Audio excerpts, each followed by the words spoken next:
কোন সময় চুলকায় বেশি? ঘাম লাগলে বেশি চুলকায়? গরু গোস্ত চিংড়ি মাছ একদম খাবেন না।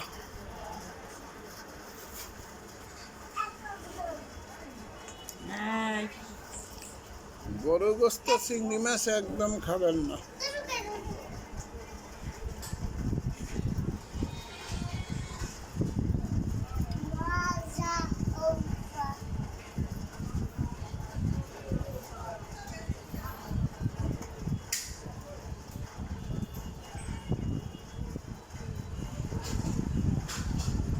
এই হাতে আছে সমস্ত গায়ে চুলকাইতেই থাকে, এগুলো হাতটা এখানে রাখেন, স্কিন তো কালা হয়ে গেছে।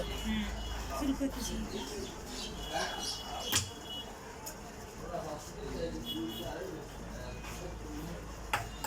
আর না দুষ্টমি আর না পা